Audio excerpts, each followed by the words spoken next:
Kai, are you asking for any quarterback snaps going forward? I mean, 1,000 career completion percentage and all. I'd love to get some if the opportunity came. I'm have to go talk to Coach Sapp first, though, for sure. Kai, who starts the Heisman campaign for you? Do you start that internally, or does that have to come from a? I probably could start an internal Heisman campaign, but I think I'm going to need the help from the fans and all of you guys to help me get there.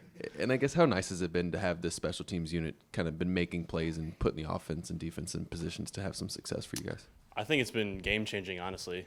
We've definitely – I mean, you've noticed it watching us when we're able to set up either, whether it's pinning them back or we're able to convert on a fourth down fake, get our offense back on the field, and then we end up scoring a touchdown.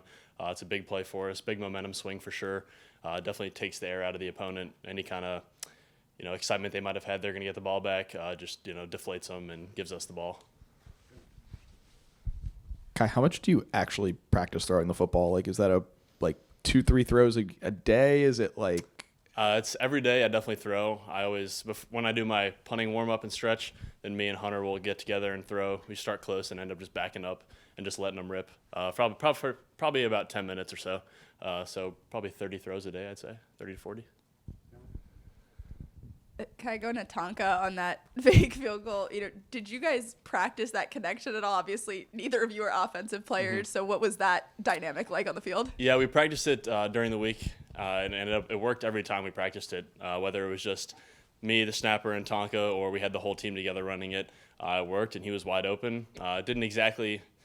He didn't get as open as it worked in practice, but he made a heck of a play. He was getting held and everything, and hopefully I was glad I just gave him a chance, and he made a heck of a catch and run.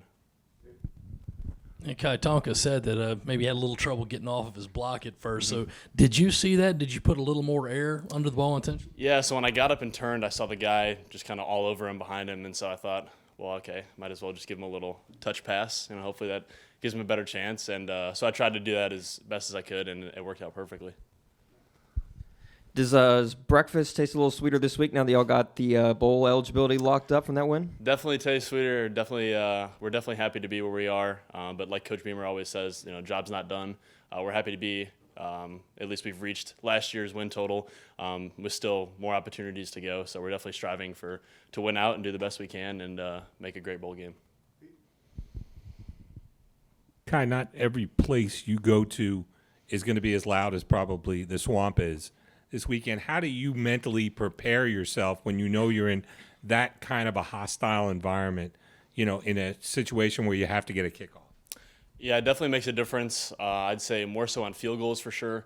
On punts, people don't normally yell or cheer unless we're backed up. But I kind of have a little mental preparation I do, just kind of zoning in, focusing on just the snap. And luckily we've been able to play in some places that are pretty loud, like Georgia, Texas A&M, places like that, and obviously home games are ridiculous. So I've definitely gotten a little bit used to it, but obviously it's going to come down to just communication and trusting myself and the others. When you look at just how the season's gone for you individually, how satisfied are you with just your numbers and what you've been able to produce? I feel good about where I'm at. I think I guess up until the bye week, there were some highs and some lows. But I think after the bye week, I've kind of mentally reset. I've done a lot of preparation, both physically and mentally, since the bye week, and I think it showed on the field. So I'm definitely happy about post-bye week. There's obviously stuff to work on, definitely limiting the touchbacks, even if it's a long punt or so. If it goes in the end zone, that's not a good thing. So just kind of being a little more precise. But overall, I'm happy where it's gone so far. So how do you mentally and physically prepare other than just punting footballs? A lot of it is just kind of like imagination, whether it's right before I go to bed, just imagining the next day or the punts I'm going to have, or pregame, just kind of imagining, I'm going to be in this situation, and then I hit a punt, and it's like, okay, I did this, now I know what to do in the game. Anything I can do to just kind of prepare myself so when I'm in that situation, it's not like I've never been there before. Hey, Kai, are you familiar with the schedule term Orange Crush? I'm not. No. It's what fans and even your own school calls this stretch of Tennessee, Florida, Clemson. Okay. What are your thoughts on that? And do you guys look at that as an opportunity to kind of distinguish yourselves? That's a unique name for sure. I've never heard of that. But obviously, you're playing 3 great teams back to back to back. If anything, it's just a great opportunity for us to display what we know we can do. So if anything, we're more excited than ever. We believe in each other more than ever. And we look at it as like we know we can do it, but now it's just getting out and executing, which, I believe we can do. With the passing of Ray Guy last week, I was wondering, did you have a chance to see any of the memorials or read anything about him? And what is your perception of his career and just how he changed the way people look at punters as a valuable part of a team? Yeah, definitely. My condolences to the family and friends. Obviously, he's, I guess the game changer punter. He's kind of what started this whole, punters are people too kind of thing. Obviously, the only punter in the Hall of Fame. So hearing that was definitely heartbreaking, I think, for every specialist and everybody just in general. So now it's kind of like, it's trying to do your best to try to have the same success that he had and have the impact that he had on the community for sure. I know off your fake field goal, but you also had 5 punts. You averaged over 50 yards Saturday. How much confidence do you have kind of in your gunners, especially? We talked about Darius Rush in here, and how much do they help you when you're trying to hit a big one? I think knowing that I have those guys on the outside, they're few of the fastest people on the team. So I know that, okay, I might hit a long punt that might not be as high, but I know that they're going to get down there. And as we saw, they were right there on the 2 that rolled in. So I know that they're going to get down there every time, and so I'm not worried about. Obviously I want to hit those high hang time punts, but I more so trust the people I have around me, which then I'm able to go out and have confidence in myself to hit a good punt. Hey, Kai, I heard that Tom Petty bumping in the locker room. Do you listen to Tom Petty a lot, and do you have a favorite song? I actually don't listen to Tom Petty. Try not to this week, especially.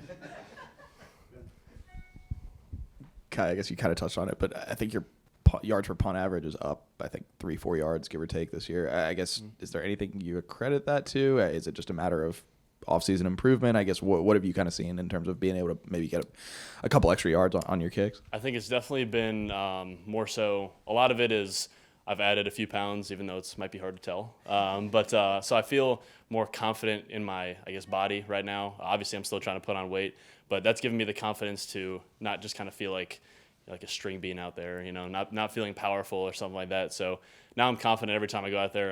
I see the snap, catch it, and now it's kind of gotten to a point, especially these last few games, where I'm not really thinking about anything. I just go out there and hit it, and then it's just whatever happens, happens, which I think has helped me a lot, because there might be some times before where I'm thinking if I'm backed up, I need to hit a good punt here, and then it doesn't go to plan or something like that. So it's definitely been more of a mental process, but I'm happy where I'm at right now. Hey, Kai. Back in Ray Guy's era, they used to do the coffin corner punt, where they try to directionally punt it out of bounds inside the 5. Most punters nowadays try to get it to check up inside the 5, more in the middle of the field. Is one harder than the other? Is one technique harder than the other? I'd say hitting them out of bounds inside the 5 or at the 5 is probably harder, just because then not only does your distance have to be good, but your aim has to be good to get it out of bounds. We've had a few so far that have gone out of bounds, and also a few that have kind of been in the middle of the field and checked up. But definitely, it's probably the safer play to try to hit it out of bounds, just because then you don't risk the bounce. Because you can try to hit the backspin punts, and then it could land and roll in.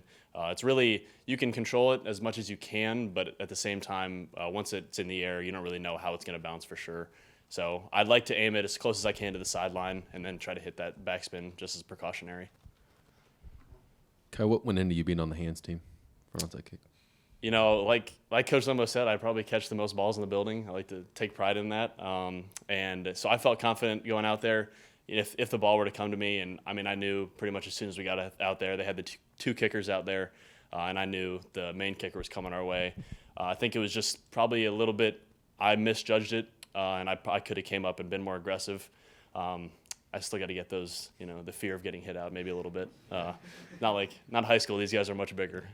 But yeah, I could have played more aggressive, but I think the fact that I've been able to catch so many balls in practice, it's definitely contributed to me being on the hands team. And you're on offense, or you've thrown passes, you're on punt, you're on hands team, you're on field goal. Have you talked to Coach White about playing some defense as well, just to hit the trifecta there? I think I'd like to stay away from hitting people for now, maybe. Maybe in the future, though. Kai, were you on hands team at Lake Forest, or? I was, yeah. And I guess, is that something you've done for a while? How did it kind of come about here, I guess? Yeah, so I've done it, obviously I did in high school, and then it kind of came up, I'd say, within the last year or so, just because with the amount of balls I've been catching, and then Coach Lembo kind of seeing how I've been able to handle some different types of snaps.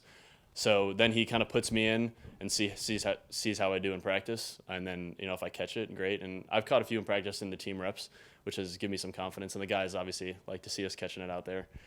So just kind of, he has confidence in us, whoever's out there. There's a few of us, and I believe in myself too. Good. Thank you guys, appreciate it.